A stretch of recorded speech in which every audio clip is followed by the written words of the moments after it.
भारत में पंजीकृत राजनीतिक दलों की संख्या कितनी है? 750। निम्नलिखित में से कौन सा विषय राज्य सूची में नहीं आता है? रक्षा। भारत में 2004 के चुनाव में निम्न में से कौन सा गठबंधन था? उपरोक्त सभी। समवर्ती सूची में लिखे गए विषय पर अधिनियम बनाने का अधिकार किसके पास है? तो ये अधिनियम है डी। तो हेलो एवरीवन, तो आज हमारा देखिए सोशल साइंस का लेसन नंबर हमारा 7 है, जिसका नाम हमारा फेडरलिज्म, ठीक है, यानी कि संघवाद हमारा, ठीक है। ये सोशल साइंस का मोस्ट इंपॉर्टेंट चैप्टर होने वाला है हमारा। इससे पहले मैं कौन कौन से लेसन करा चुका हूँ पिछले वीडियो में बता चुका हूँ, ठीक है। और मैंने क्या किया है, इनकी अलग से प्लेलिस्ट बना के रखी। आप लोग एक एक करके सारे लेसन निपटा लीजिए, ताकि उसमें थ्योरी और प्लस MCQ दोनों हो जाए, आपको एक भी लेसन में हमारी प्रॉब्लम ना हो, ठीक है। तो आज के जो लेसन का नाम हमारा क्या है, फेडरलिज्म, ठीक है। और चलिए शुरू करते हैं आज के, देखिए क्या क्या टॉपिक हमारे, और पहले हम थ्योरी करेंगे, बाद में MCQ। चलिए शुरू करते हैं। तो देखिए फ्रेंड्स, हमारा लेसन का जो नाम है हमारा क्या है, संघवाद। तो स्टार्ट करते हैं। आज के हमारा क्या है, देखिए पहला क्या कह रहा है हमारा, संघवाद। संघवाद से अभिप्राय है कि एक ऐसी शासन व्यवस्था जिसमें देश की सर्वोच्च सत्ता केंद्र सरकार और उनके विभिन्न अनुशागिक साधिक इकाइयों राज्य सरकारों के बीच बटी होती है, उसी को हम लोग क्या कहते हैं, संघवाद कहते हैं। अब एक ये वर्ड दे रखा, अनुशागी का अर्थ क्या होता है सर? देखिए अनुशागी का अर्थ एक्चुअली में मैंने भी इसको गूगल में सर्च किया, बड़ा अटपटा सा वर्ड है हमारा। तो इसका मतलब होता है साथ साथ होने वाला, ठीक है। तो यही है हमारा अनुशागी का मतलब है साथ साथ होने वाला, यानी इकाइयाँ केंद्र और राज्य के बीच में क्या हो, हमारी बटी हो। तो यही हमारा क्या कहलाता है, संघवाद कहलाता है हमारा। चलिए आगे इसमें देखिए क्या दे रखा है हमारा, संवाद या संघीय शासन व्यवस्था है। संवाद या संघीय शासन वह व्यवस्था है जिसमें देश की सर्वोच्च सत्ता केंद्र सरकार और उनके विभिन्न अनुषांगिक इकाइयों के बीच में बट जाती है। यानी कि ये है हमारा, उनकी जो सत्ता है और जो उनके कार्य हैं हमारे, वो उनके साथ साथ और उनके बीच में क्या हो जाते हैं, हमारे बट जाते हैं। यानी केंद्र सरकार और राज्य सरकार में जो हमारे बट जाते हैं, यही हमारा एक प्रकार का होता है, संघवाद होता है हमारा। चलिए आगे इसमें क्या दे रखा है हमारा,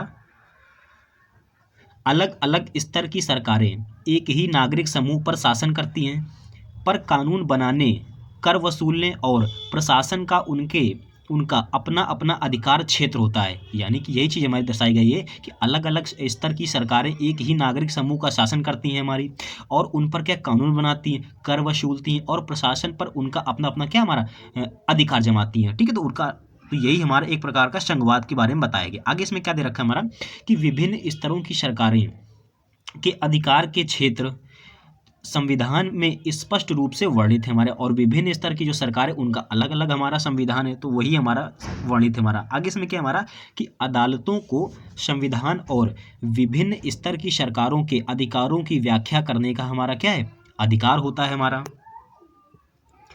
केंद्र और विभिन्न राज्य सरकारों के बीच सत्ता का बंटवारा हर संघीय सरकार में अलग अलग किस्म का है। जाहिर सी बात, हमारा केंद्र में अलग है और राज्य में हमारा सत्ता का बंटवारा अलग अलग प्रकार का, संघीय सरकार का किस्म का अलग अलग हमारा क्या है, हमारा कार्य होता है हमारा।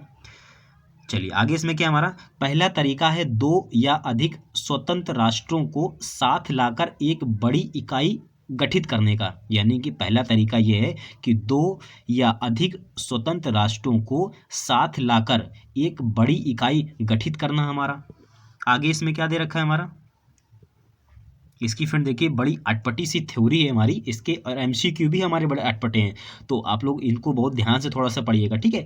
आगे इस हमारा, संघीय शासन व्यवस्था के गठन का दूसरा तरीका है बड़े देश द्वारा अपनी आंतरिक विविधता को ध्यान में रखते हुए राज्यों का गठन करना, और फिर राज्य और राष्ट्रीय सरकार के बीच सत्ता का बंटवारा कर देना। यानी कि संघीय शासन व्यवस्था गठन का दूसरा तरीका होता है क्या, ये होता है बड़े देश द्वारा अपनी आंतरिक विविधता को ध्यान रखते हुए राज्यों को गठन करना, और फिर राज्य को और राष्ट्रीय सरकार के बीच सत्ता का बंटवारा कर देना हमारा, ये कहलाता संघवाद हमारा। आगे कहा गया है भारतीय गणराज्य। भारतीय गणराज्य क्या होता है हमारा, हालांकि भारत के संविधान में गणराज्य शब्द का उल्लेख नहीं है हमारा, लेकिन भारतीय राष्ट्र का निर्माण संघीय व्यवस्था पर हुआ है हमारा। चलिए आगे इसमें क्या है हमारा, भारत के संविधान में मूल रूप से दो स्तर के शासन तंत्र का प्रावधान रखा गया है। एक स्तर पर केंद्रीय सरकार होती है जो भारतीय संघ का प्रतिनिधित्व करती है। दूसरे स्तर पर राज्य सरकारें होती हैं जो राज्यों का प्रतिनिधित्व करती हैं। बाद में इस व्यवस्था में एक तीसरे स्तर को जोड़ा गया है जो पंचायत और नगर पालिका में होता है हमारा, यानी कि दो तो एक तो पहले सा था हमारा और दो और जोड़ दिए गए हमारे जो पंचायत और नगर पालिका के रूप में होता है हमारा। आगे इसमें देखिए क्या दे रखा है हमारा, यानी कि राज्य सरकार के राज्य में तो हमारी क्या होती है, पंचायतें होती है हमारी, तो इन्हीं के अंतर्गत हमारा क्या दो और जोड़ दिए गए। आगे इसमें क्या दे रखा है हमारा कि संघीय व्यवस्था के मुख्य लक्षण हमारे क्या क्या हो सकते हैं। तो देखिए मुख्य लक्षण हमारे कौन कौन से हमारे, तो इस प्रकार की शासन व्यवस्था में दो या दो से अधिक स्तर होते हैं हमारे, यानी संघ में हमारे दो या दो से अधिक स्तर होते हैं। शासन के विभिन्न स्तरों द्वारा नागरिकों को एक ही समूह पर शासन किया जाता है। हर स्तर का अधिकार क्षेत्र क्या होता है हमारा, अलग होता है हमारा।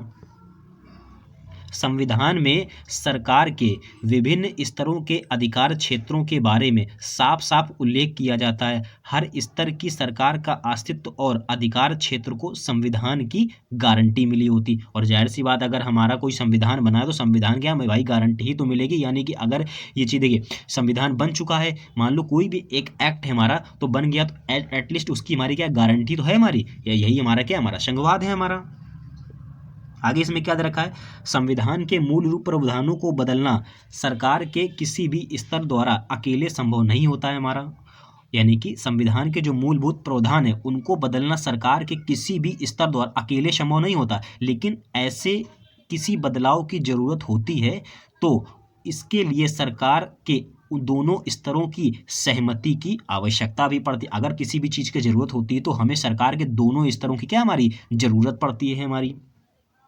आगे इसमें क्या है हमारा, न्यायालय का यह अधिकार होता है कि यह संविधान का अर्थ निकाले और सरकार के विभिन्न स्तरों के कार्यों का व्याख्यान करे।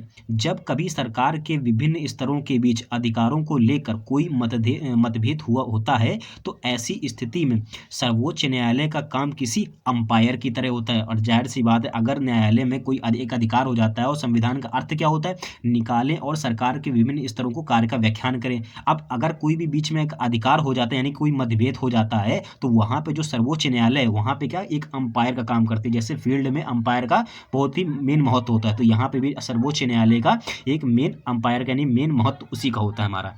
आगे इसमें क्या दे रखा है हमारा, सरकार के हर स्तर के वित्त के स्रोत का स्पष्ट विवरण दिया गया है हमारा। इसके विभिन्न स्तर के सरकारों की वित्तीय स्वायत्तता सुनिश्चित होती है। संघीय ढांचे के दो उद्देश्य होते हैं। अब संघीय ढांचे के दो उद्देश्य होते हैं हमारे, कौन कौन से होते हैं देख लेंगे भाई।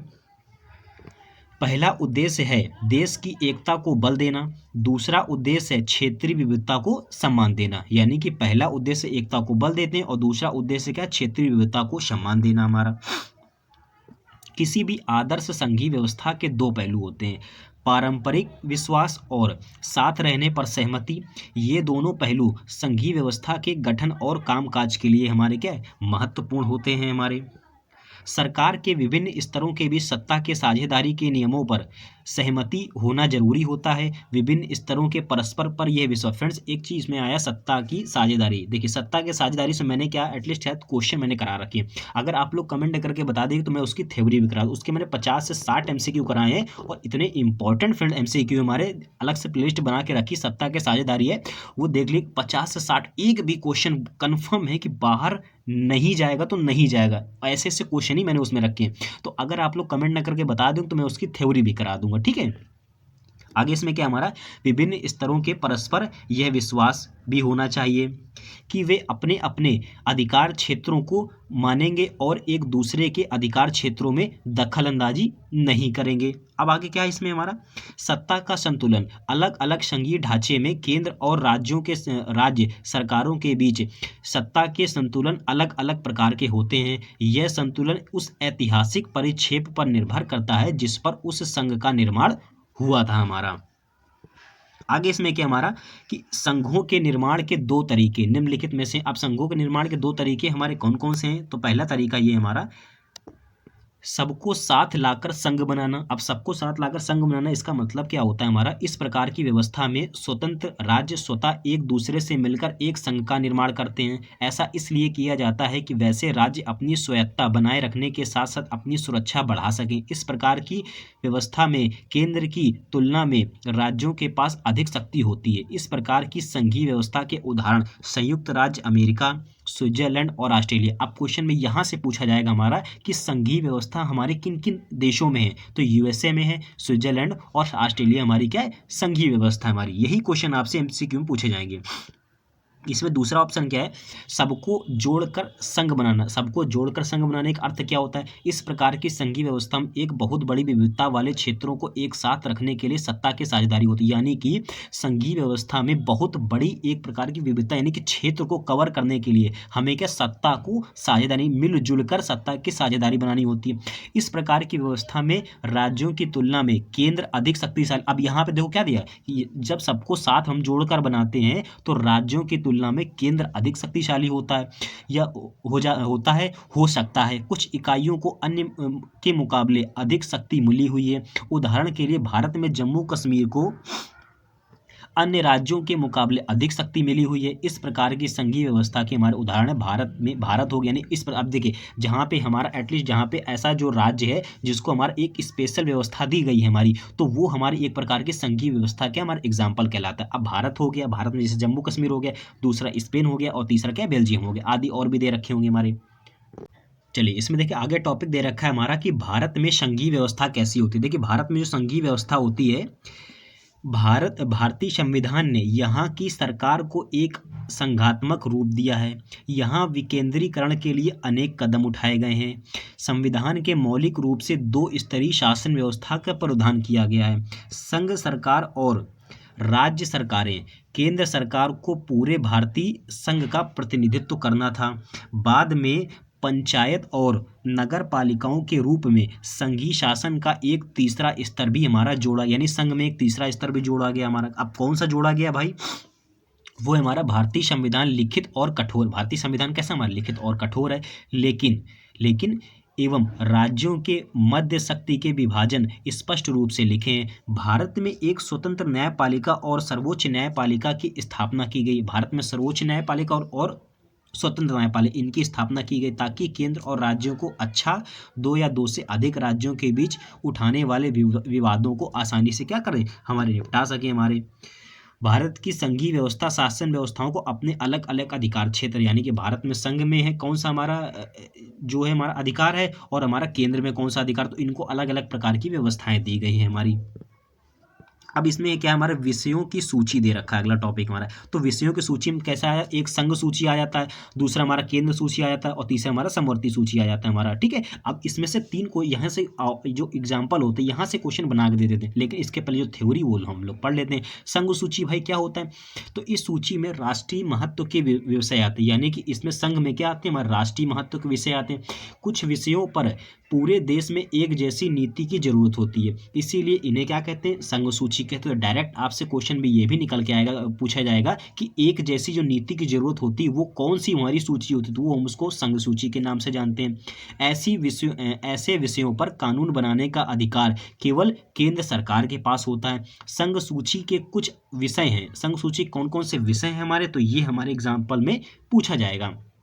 पहला है देश की सुरक्षा, दूसरा है विदेश नीति, तीसरा है बैंकिंग, चौथा है सूचना प्रसारण और पांचवा है हमारा मुद्रा। तो ये हमारे देखिए ये सभी हमारे किस सूची के अंतर्गत आते हैं, ये हमारे संघ सूची के अंतर्गत आते हैं। आगे हमारा राज्य सूची क्या है हमारा, तो जो विषय स्थानीय महत्व के होते हैं, यानी कि स्थानीय महत्व के होते हैं, उन्हें राज्य सूची के अंतर्गत रखते हैं। ऐसे विषयों पर कानून बनाने का अधिकार राज्य सरकार के पास होता है। इनके हमारे एग्जाम्पल कौन कौन, जैसे पुलिस हो गया, व्यापार हो गया, वाणिज्य हो गया, कृषि हो गया और सिंचाई हो गई। तो ये सभी हमारे क्या होते हैं, हमारे राज्य सूची के अंतर्गत आते हैं हमारे। आगे हमारा समवर्ती सूची, तो समवर्ती सूची आप लोगों ने संविधान में कई बार पढ़ा होगा, हमें कमेंट करके बताइएगा जो हमारी समवर्ती सूची है वो किस देश के संविधान से ली गई है। आप लोग कमेंट नहीं करते हैं फ्रेंड्स, मुझे अच्छा नहीं लगता। देखिए इतनी आप लोग के लिए मेहनत कर रहा हूँ तो एक बार एटलीस्ट थोड़ा सा पता चल जाए कि आप लोग पढ़ रहे हैं कि नहीं पढ़ रहे। अब आप लोग कहते हैं सर थ्योरी भी लाइए, आप सर ये भी, मैं आप लोग के लिए तो इतना कर रहा हूँ। देखिए थ्योरी इतनी अच्छे से देखिए आपको कहीं भी देख, कोई भी नहीं पढ़ा रहा थ्योरी, सिर्फ और सिर्फ एमसीक्यू करा रहे हैं, बस एमसीक्यू करा। कुछ भला नहीं होना जब तक थ्योरी कंप्लीट नहीं होगी, एग्जाम में बैठोगे तब पता चलेगा, 25 क्वेश्चन आएंगे हमारे। ठीक है, तो देखिए समवर्ती, आप लोग कमेंट करिएगा कि समवर्ती सूची किस देश से ली गई है। समवर्ती सूची क्या है? इस सूची को कौन करेक्ट लिस्ट में रखा है? कौन करेक्ट लिस्ट के नाम से किस सूची को जाना जाता है? तो हम लोग कहेंगे कौन करेक्ट लिस्ट की सूची के नाम से हम समवर्ती सूची को जानते हैं। वैसे विषय जो साझा महत्व देते हैं इस सूची में आते हैं। ठीक है, समवर्ती सूची केंद्र विषयों पर कानून बनाने का अधिकार केंद्र और राज्यों दोनों का होता है हमारा। यदि केंद्र और राज्य द्वारा बनाए गए नियमों में टकराव की स्थिति होती है तो केंद्र सरकार द्वारा बनाया गया कानून ही मान्य होता है। अब इनके हमारे एग्जाम्पल कौन कौन से होते हैं? एक होता है शिक्षा, दूसरा होता है वन, तीसरा होता है ट्रेड यूनियन, चौथा होता है विवाह, दत्तक, अभिग्रहण और उत्तराधिकार। कई बार क्वेश्चन पूछा गया शिक्षा हमारा क्या होता है? शिक्षा हमारा समवर्ती सूची होता है, राज्य सूची होता है, केंद्र सूची होता है, या ये सभी होते हैं? तो याद रखिएगा शिक्षा हमारा एक समवर्ती सूची होता है हमारा। चलिए इसमें देखिए आगे हमारा टॉपिक दे रखा है कि भारत में विकेंद्रीकरण क्या होता है। अब भारत में हमारा विकेंद्रीकरण क्या होता है? तो ये होता है कि भारत एक विशाल देश है, जाहिर सी बात भारत बहुत बड़ा देश है, जहाँ 2 स्तरों वाली सरकारों में काम चलना बहुत बहुत मुश्किल काम है। भारत के कुछ राज्य तो यूरोप के कई देशों से भी बड़े हैं हमारे। जनसंख्या के मामले में यूपी तो रूस से भी बड़ा है, और जाहिर सी बात है यूपी हमारा सबसे बड़ा राज्य है हमारा। इस राज्य के विभिन्न क्षेत्रों में बोली, खान पान और संस्कृति की विविधता देखने को मिलती है। कई स्थानीय मुद्दे ऐसे हैं जिनका निपटारा स्थानीय स्तर पर ही किया जा सकता है। स्थानीय सरकार के माध्यम से सरकारी तंत्र के में लोगों की सीधी भागीदारी सुनिश्चित होती। इसीलिए भारत में सरकार के एक तीसरे स्तर को बनाने की जरूरत महसूस हुई है। अब 1992 में हमारा क्या हुआ था? विकेंद्रीकरण की दिशा में एक महत्वपूर्ण कदम उठाया गया। यानी कि क्वेश्चन ये भी पूछा विकेंद्रीकरण हमारा भारत में कब शुरू हुआ था? तो सन 1992 में शुरू हुआ था। संविधान में संशोधन किया गया ताकि लोकतंत्र के तीसरे स्तर को अधिक कुशल और शक्तिशाली बनाया जा सके। स्थानीय स्वशासी निकायों को संवैधानिक दर्जा प्राप्त किया गया। अब स्थानीय निकायों के नियमित चुनाव कराना संवैधानिक रूप से अनिवार्य हो गया है हमारा। ठीक है, इस निकाय में अनुसूचित जाति, अनुसूचित जनजाति और पिछड़ी जातियों के लिए सदस्यों और पदाधिकारियों के सीट रिजर्व होते हैं। सभी सीटों का कम से कम 1/3 महिलाओं के लिए आरक्षित होता है, और यानी कि अगर जो हमारा महिलाओं के लिए जो हमारी रिजर्व सीट होती है वो कम से कम 1/3 होती है। पंचायत और म्यूनिसिपल के चुनावों के सुचारू रूप से करवाने के लिए हर राज्य में एक स्वतंत्र राज्य चुनाव का आयोग किया गया है हमारा।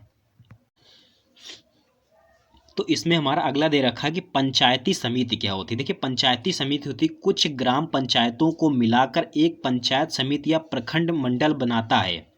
इस मंडली के सदस्यों का चुनाव उस क्षेत्र के सभी पंचायतों के द्वारा किया जाता है। यानी कि पंचायत समिति हमारी कैसे बनती है? यानी कि पंचायत के सदस्यों द्वारा बनती है। हमारा एक प्रकार का मुखिया चुन लिया जाता है, यानी कि पंचायत समिति बना दी जाती है। आगे इसमें जिला परिषद क्या होता है? भाई जिला परिषद भी पढ़ लेते हैं। अब फ्रेंड्स से देखिए ऐसे टॉपिक दे रखे हैं, इनको पता नहीं क्या देने के पड़े थे सामाजिक विज्ञान में। अब ऐसे टॉपिक दे रखे हैं तो मैं क्या करूँ? देखिए आपको थ्योरी पढ़नी ही पड़ेगी, नहीं एमसीक्यू तो मैं इसके बाद कराऊंगा तो आपको समझ में आ जाएगी कैसे कैसे लेवल के हैं। और देखिए जिला परिषद क्या हमारा, एक जिले की सारी पंचायत समितियां मिलकर जिला परिषद का निर्माण करती है। यानी कि जिला परिषद का निर्माण कैसे होता है हमारा? तो ये होता है हमारा पंचायत समिति मिलकर करती है। जिला परिषद के अधिकतर सदस्य चुनकर आते हैं। उस जिले के लोकसभा के सदस्य, विधानसभा के सदस्य और जिला स्तर के अन्य निकायों के कुछ अधिकारी भी जिला परिषद के सदस्य होते हैं। जिला परिषद का राजनीतिक मुखिया जिला परिषद का अध्यक्ष होता है हमारा। अब जिला परिषद के हम लोग नगर पालिका पढ़ लेते हैं। इस तरह के शहरी क्षेत्रों में भी स्थानीय स्वशासी निकाय होती है। शहरों में नगर पालिका का गठन होता है, बड़े शहरों में म्यूनिसिपल कॉरपोरेशन का गठन होता है। इसके सदस्य वार्ड काउंसिल लोगों द्वारा चुने जाते हैं। फिर ये सदस्य अपने चेयरमैन का चुनाव करते हैं। म्यूनिसिपल कॉरपोरेशन में इसे मेयर कहा जाता है हमारा। फ्रेंड्स देखिए आपकी थ्योरी यहाँ से कंप्लीट हो गई है। ठीक है, अब हम लोग चलते हैं एक एक करके इनके एमसीक्यू होते हैं। आप लोग थ्योरी पढ़ पढ़ के बोर हो गए होंगे, तो अब हम लोग करते हैं आप लोग कितने एमसीक्यू कर पाते हैं हमारे। तो देखिए फ्रेंड्स, हम लोगों ने अभी पूरी जितनी भी थ्योरी थी हमारी फेडरलिज्म यानी कि संघवाद से जितनी भी थ्योरी थी हम लोग कंप्लीट कर चुके हैं। अब हम लोग की बारी है कि एमसीक्यू लगाने की। थ्योरी अगर ध्यान से आप लोगों ने पढ़ी होगी तो आपके एमसीक्यू अच्छे होंगे। तो चलिए शुरू करते हैं आज के हमारे पहले क्वेश्चन से। हमारा क्वेश्चन पहला हमारा कि ऐसा दायरा जिस पर किसी का वैधानिक अधिकार हो वह दायरा भौगोलिक सीमा के अंतर्गत परिभाषित होता है अथवा इसके अंतर्गत कुछ विषयों को भी रखा जा सकता है तो वह क्या कहलाता है। यानी कि बात कर रहा है ऐसा दायरा जो वैधानिक अधिकार हो और भौगोलिक सीमा के अंतर्गत परिभाषित हो, और ये किसके अंतर्गत रखा जाता है, ये विषय जो है हमारी अधिकार क्षेत्र के अंतर्गत रखा जाता है। ठीक है, तो ऑप्शन नंबर इसका क्या हो जाएगा, बी हो जाएगा। फ्रेंड्स, ऐसे टाइप के आपके एग्जाम में इस लेसन से क्वेश्चन बनने वाले हैं। क्वेश्चन अगला है हमारा कि भारत में पंजीकृत राजनीतिक दलों की संख्या कितनी। तो अभी मैंने कराया कितनी है हमारे भारत में पंजीकृत राजनीतिक दलों की संख्या, तो हमारी 750 से अधिक हमारी टोटल राजनीतिक दलों की संख्या 750 से अधिक है जो हमारे क्या पंजीकृत है हमारे। क्वेश्चन अगला क्या है हमारा, निम्नलिखित में से कौन सा विषय राज्य सूची में नहीं है। अब देखिए राज्य सूची में कौन सा नहीं है, तो देखिए हमारे 3 प्रकार की सूची है, राज्य सूची, संघ सूची और हमारा समवर्ती सूची। ठीक है, तो जो हमारा राज्य सूची में नहीं आता, देखिए पुलिस हमारे राज्य सूची में आता है, बिजनेस यानी व्यापार आता है, कृषि सिंचाई हमारे राज्य सूची में आता है, लेकिन जो हमारी रक्षा है, ठीक है, ये रक्षा जो है हमारे राज्य सूची में नहीं आता, ये हमारा किस में आता है, केंद्र सूची में आता है। तो ऑप्शन नंबर इसका हमारा जो है डी सही है। चलिए क्वेश्चन अगला है हमारा, भारत में 2004 के चुनाव में से कौन सा गठबंधन था। अब भारत में 2004 में हमसे 4 में पूछा गया कौन सा गठबंधन था हमारा, तो राजनीतिक राष्ट्रीय जनतांत्रिक गठबंधन, संयुक्त प्रगतिशील गठबंधन, वाम मोर्चा गठबंधन और उपरोक्त सभी। तो इसमें 2004 में जो चुनाव हुआ तो इसमें सभी प्रकार का हमारा गठबंधन था, तो ऑप्शन नंबर इसका डी सही हो जाएगा।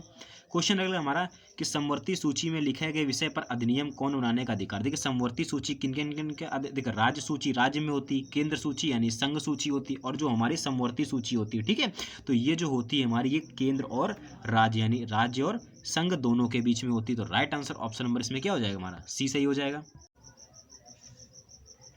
चलिए क्वेश्चन अगला कह रहा है, संघीय शासन व्यवस्था के गठन बड़े देश द्वारा अपनी आंतरिक विविधता को ध्यान में रखते हुए राज्यों का गठन करना और फिर राज्य और राष्ट्रीय सरकार के बीच सत्ता का बंटवारा देना, यह किसका उदाहरण। देखिए संघीय व्यवस्था थी हमारी, ठीक है, अगर थ्योरी में दे भी रखा था हमारा क्वेश्चन, ये विविधता को ध्यान में रखते हुए राज्यों का गठन करना और फिर राज्य और राष्ट्रीय सरकार के बीच सत्ता का बंटवारा करना। तो ये जो सत्ता का बंटवारा था ये हमारा 3 देशों के बीच था, एक तो हमारा भारत था, दूसरा बेल्जियम था और तीसरा हमारा स्पेन था। इन्हीं के बीच में हमारा क्या था, तीनों का हमारा बंटवारा था। फ्रेंड्स मैं फिर से कह रहा हूँ, जिन लोगों ने हमारी थ्योरी वाली सोशल साइंस की नहीं करी तो मैंने अलग से प्लेलिस्ट बना के रखी, तो आप लोग जाके एक एक करके सारे रिलेशन अच्छे से कर सकते हैं हमारे, ठीक है।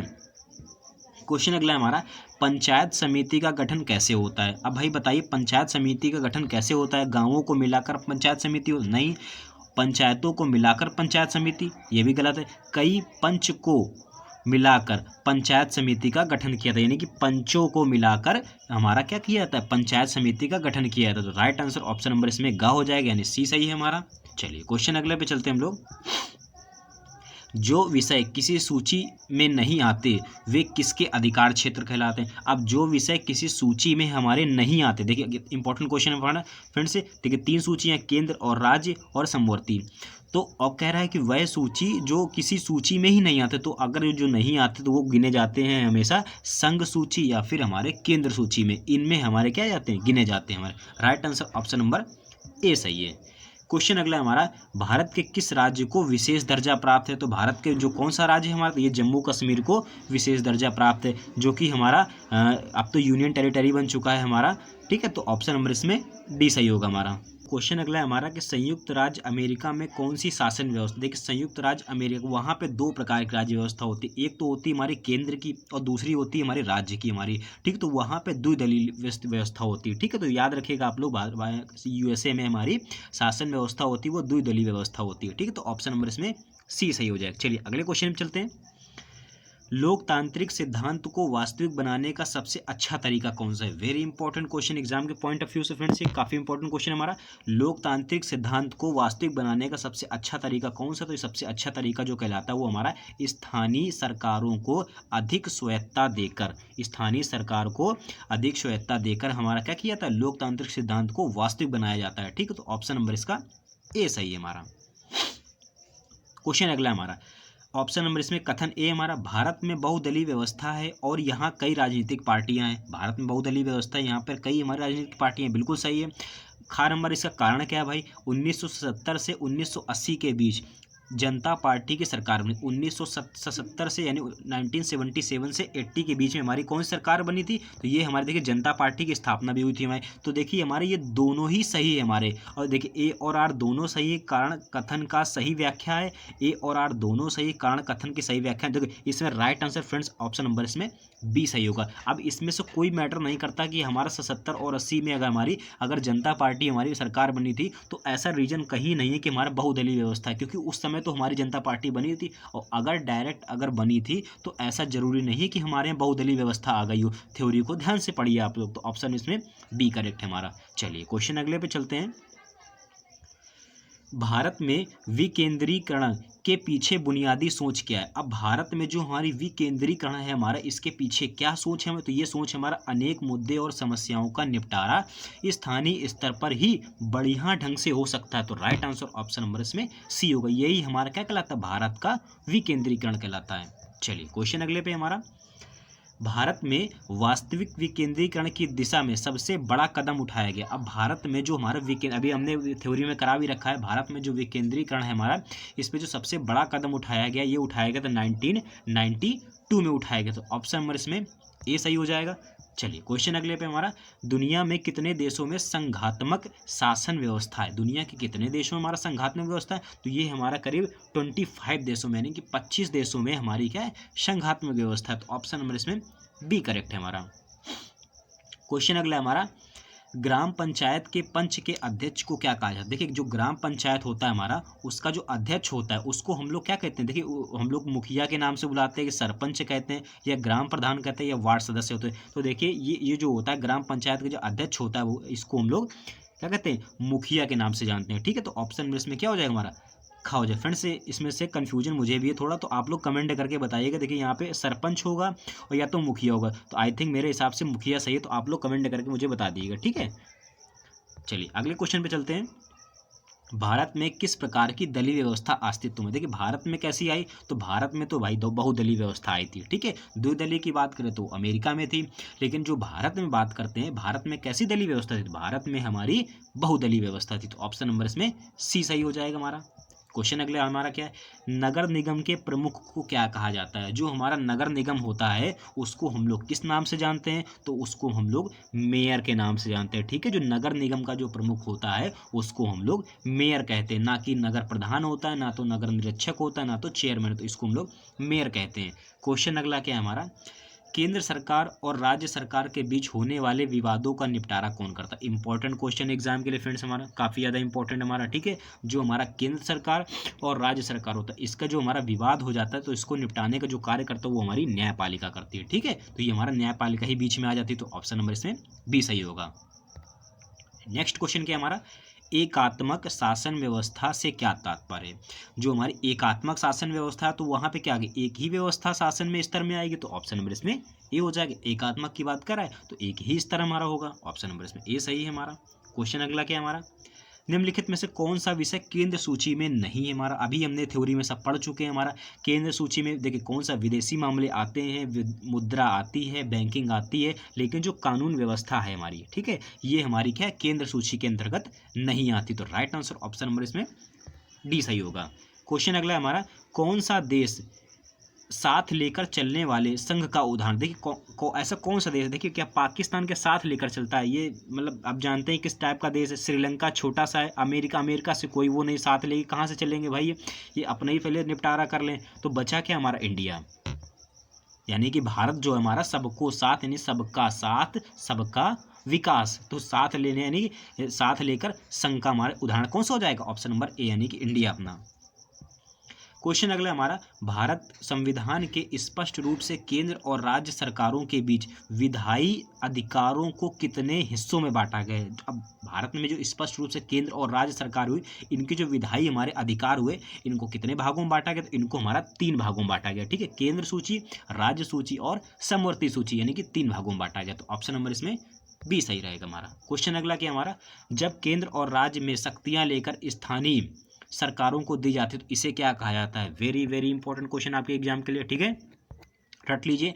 जब केंद्र और राज्य सरकार से शक्तियां लेकर स्थानीय सरकारों को दी जाती है तो उसे क्या कहा है, तो उसे हम लोग क्या कहते हैं, सत्ता का विकेंद्रीकरण कहते हैं, ठीक है। इंपॉर्टेंट क्वेश्चन, यानी कि जब शक्तियां जो दी जाती हैं उसको हम लोग सत्ता के विकेंद्रीकरण से जानते हैं। तो ऑप्शन नंबर इसमें बी सही हो जाएगा। क्वेश्चन अगला क्या है हमारा, स्थानीय शासन वाली संस्थाएं जो शहरों में काम करती हैं। अब जो स्थान एक स्थान से दूसरे स्थान पर शासन करने वाली जो शहर में काम करती है वो हमारी जो संस्थाएं होती हैं, इनको किस नाम से जानते हैं। अब देखिए क्या जिला परिषद का कोई ग्राम तो यहाँ पे बिल्कुल नहीं है, विधान परिषद इसमें कोई मतलब, जो हमारी नगर पालिका होती है, ठीक है, जो नगर पालिका होती है वो हमारे, और नगर निगम ये हमारे क्या होती है, ये हमारे शहरों में काम करती है। तो ऑप्शन नंबर इसमें डी सही हो जाएगा। क्वेश्चन अगला है, राज्य पुनर्गठन आयोग की रिपोर्ट को कब लागू किया था। इसी टाइप के क्वेश्चन हमारी थ्योरी में मिले थे हमारे। तो राज्य जो पुनर्गठन आयोग की जो स्थापना है ये हमारे की गई थी 1 नवंबर सन 1956 ईस्वी की गई थी। राइट आंसर ऑप्शन नंबर इसमें बी सही रहेगा हमारा। क्वेश्चन अगला क्या हमारा, भारतीय संविधान द्वारा कितनी भाषाओं को अनुसूची भाषा का दर्जा दिया गया। भारत में कितने प्रकार की भाषाओं को दर्जा दिया गया, तो हमारे करीब 22 भाषाओं को भारतीय संविधान में क्या दिया गया था, दर्जा दिया गया। तो ऑप्शन नंबर इसमें सी सही होगा। अगला क्या हमारा, एक ऐसी सरकार जो एक से ज़्यादा राजनीतिक पार्टियों को साथ मिलाकर बनाई जाती। अब एक से साथ जो मिलाकर हमारी जो बनाई जाती तो उसको क्या कहते हैं, उसको कहते हैं हम लोग गठबंधन सरकार, जो कि हमारे यहाँ चला करता है। आजकल यही ट्रेंड चल रहा है कि अगर एक सरकार मतलब एक पार्टी से नहीं जीत पा रहे तो भैया गठबंधन कर लो तो जीत जाएंगे, लेकिन फिर भी होता है कि जीत नहीं पाते हैं। तो इसमें से देखिए हमको क्वेश्चन याद करना, सरकार क्या कर रही है हमें उसको कोई मतलब नहीं, हमें भैया ICR निकालना, नौकरी पानी बस। तो ऑप्शन इसमें ए सही हो जाएगा। निम्नलिखित में से कौन सा विषय सूची में नहीं। अब देखिए ये क्वेश्चन कैसा हमारा, कैसे विषय सूची में ही नहीं है हमारा। राज्य सूची, संघ सूची, केंद्र सूची तीनों आती है हमारी, लेकिन हमारा ये कह रहा है कि विषय सूची में है ही नहीं। देखिए शिक्षा होती है, वन भी होता है, मजदूर संघ भी, लेकिन संचार, ये संचार हमारा किसी सूची में हमारा नहीं है। तो राइट आंसर ऑप्शन इसमें डी हो जाएगा। ऐसे टाइप के भी क्वेश्चन आपको एग्जाम में मिलेंगे। क्वेश्चन अगला हमारा, जो विषय सूची में नहीं आते वे किसके अधिकार क्षेत्र में चले जाते। अब जो विषय सूची में आते ही नहीं है तो वो किस में चले जाते, वो हमारे चले जाते हैं या तो संघ सरकार और या तो केंद्र सरकार में चले जाते हैं, ठीक है। तो ऑप्शन नंबर इसमें ए सही रहेगा हमारा।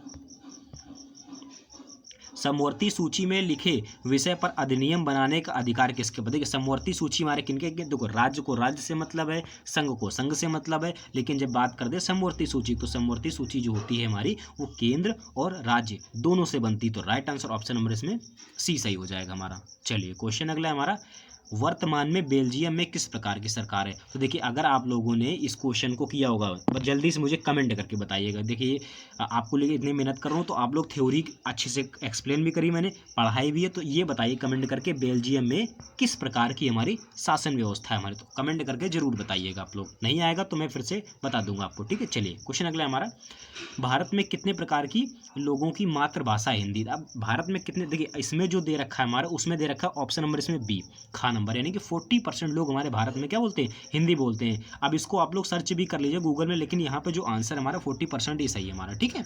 चलिए अगला क्या हमारा, स्थानीय शासन वाली संस्थाएं जो शहरों में काम करती है, ये हो चुका फ्रेंड्स हमारा।